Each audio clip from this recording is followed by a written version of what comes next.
Assalamualaikum warahmatullahi wabarakatuh.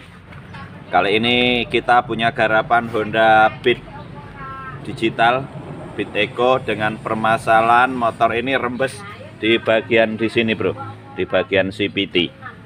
Nah, ada oli basah di sini, dan kalau di standar dia biasanya ada tetesan oli yang ada di lantai kayak gitu.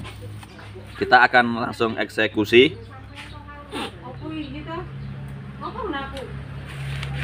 Kita akan lihat dulu, bro, di mana permasalahannya, karena intinya jangan disepelekan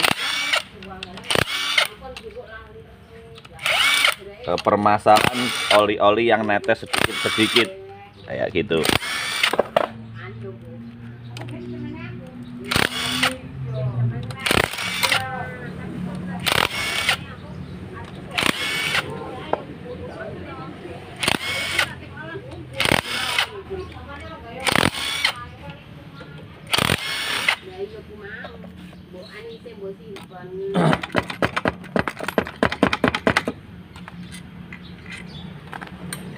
Nah, di situ terlihat ada oli yang menetes dan lumayan banyak sampai menggenang ya, bro.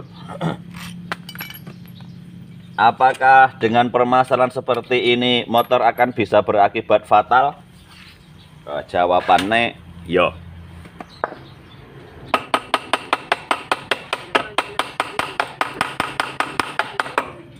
Kenapa kok sulit? Kalau sulit biasanya macet di bagian sini, bro. Karena di sini ada bosing besi yang berkarat. Biasanya seperti itu.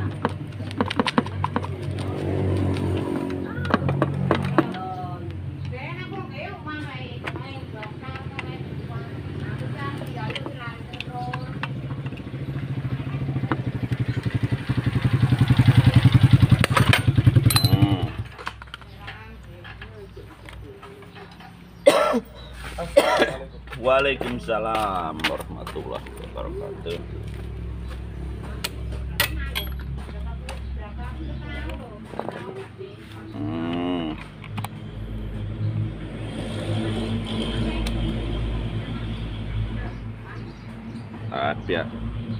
Ada bosing di sini.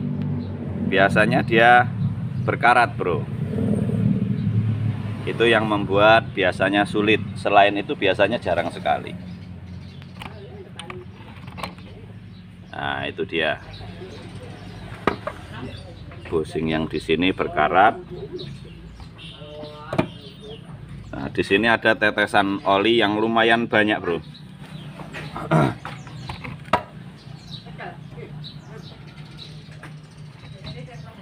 Dari sebuah tetesan oli yang dianggap sebenarnya biasa-biasa saja, itu bisa mengakibatkan banyak masalah-masalah baru yang timbul secara perlahan-lahan dan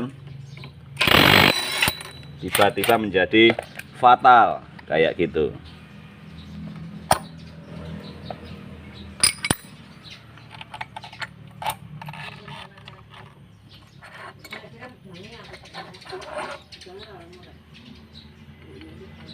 Di sini roller sudah pada peang.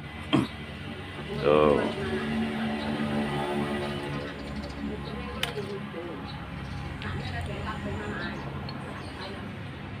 Rollernya sudah peang-peang, tapi mau diganti atau tidak itu tergantung dengan sang pemilik. Bahkan sudah ada yang pecah, bro.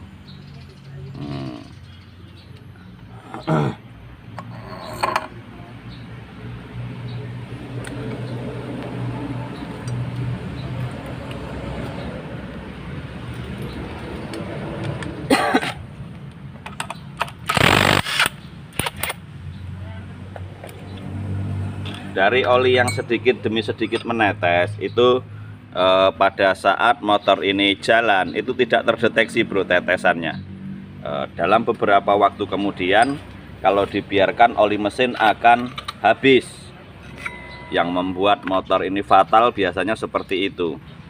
gara-gara permasalahan yang seharusnya sepele dengan penggantian spare part yang tidak terlalu banyak, tapi dibiarkan karena kurang dari pengetahuan sang pengguna, akhirnya motornya akan fatal. Nah, sebenarnya untuk sumber dari kebocoran dari motor ini sendiri adalah di bagian seal kruk asnya, kayak gitu.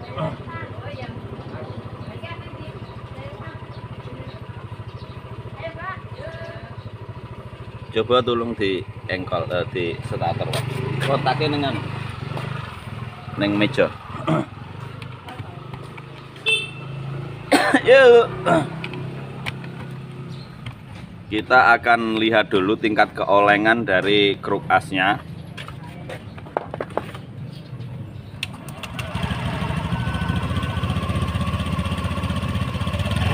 Gak usah digas.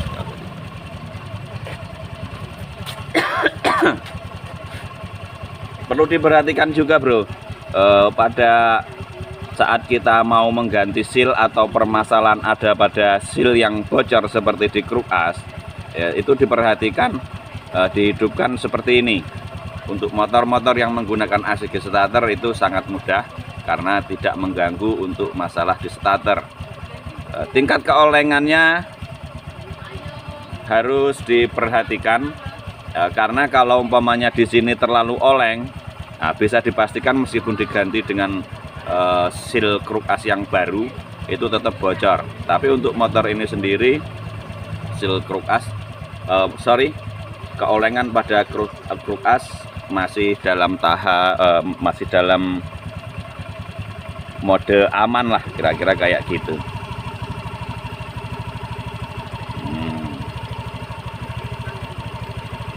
Bahkan masih dalam status sangat bagus, kira-kira kayak gitu. Untuk panbel sendiri, panbel juga sudah retak-retak. Tapi untuk masalah yang seperti ini itu tergantung dengan sang pemilik. Kalau servis di tempat saya, kalau mau diganti ya monggo. Kalau tidak mau diganti karena budgetnya juga nanti habisnya banyak, ya monggo juga.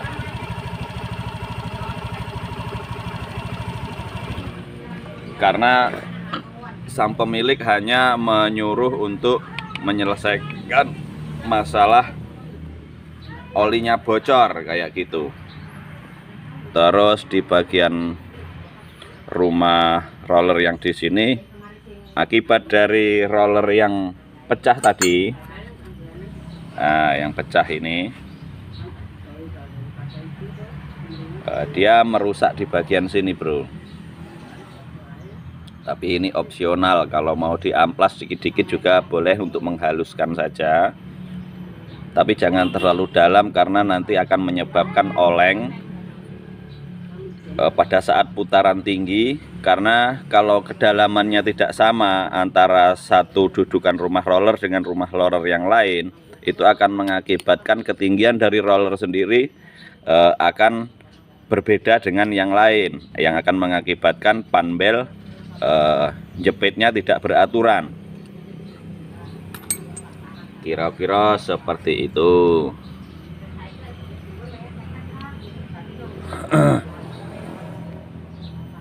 Bosing bagus semuanya. Terus di sini juga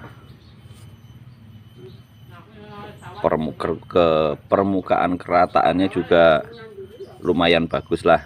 Hanya perlu sedikit dipoles, nanti pakai amplas halus.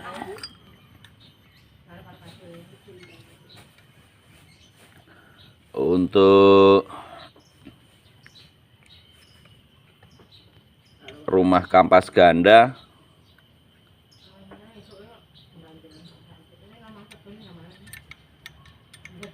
ini bisa dipastikan bunyi kerincing-kerincing bro. Oke.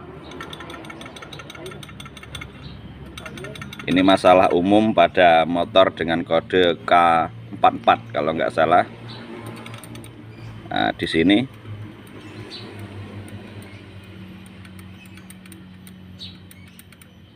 platnya kocak. Umum itu biasa. nggak usah bingung.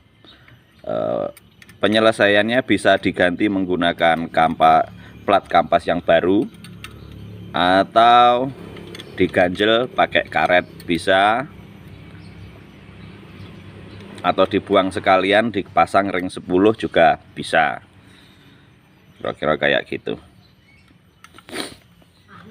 Sekali lagi untuk masalah oli, meskipun netesnya sedikit-sedikit itu jangan disepelekan bro, karena sedikit itu pada saat kita standarkan, kita motor pada saat motor berhenti, tapi pada saat motor berjalan netesnya ini nggak kelihatan, kira-kira kayak gitu. Motor jarang jalan tapi sekali jalan terus netes terus kayak gitu, karena pada saat motor ini hidup, pada saat mesinnya bekerja, di dalam mesin itu akan mengeluarkan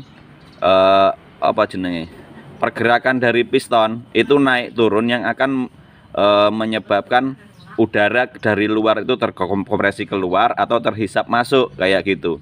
Pada saat ditiup keluar, oli akan ikut keluar kayak gitu. Beda dengan motor saat di standarkan kayak gini, yang netes biasanya yang hanya di bagian di sini saja terus netes keluar. Setelah netes sedikit dia nggak netes lagi. Tapi pada saat motor berjalan oli akan keluar terus dari sini. Kalau dibiarkan terus menerus secara waktu yang cukup lama, oli mesin akan habis. Nah, sementara peralatan-peralatan atau spare part di dalam mesin itu membutuhkan pelumasan oli mesin. Kalau oli mesinnya habis atau kering, bisa dipastikan setang seher akan ngejim, piston akan ngejim, noken as piano akan cepat aus kayak gitu bro. Jadi sekali lagi jangan sepelekan masalah oli netes. Nah, semoga video ini sedikit menambah wawasan kita semuanya. Saya cukupkan sampai di sini video ini, karena nggak akan saya sambung nanti untuk masalah proses pemasangannya, karena masalahnya sudah jelas dan itu mungkin bukan hal sulit untuk teman-teman yang sering nonton video saya. Tapi kalau teman-teman kesulitan waktu proses pemasangannya, banyak video saya tentang pemasangan CVT Honda Beat, kira-kira kayak gitu. Semoga sedikit menambah wawasan kita semuanya. Jangan lupa like, subscribe, and share. Dan saya akhiri, wassalamualaikum warahmatullahi wabarakatuh. Bye bye.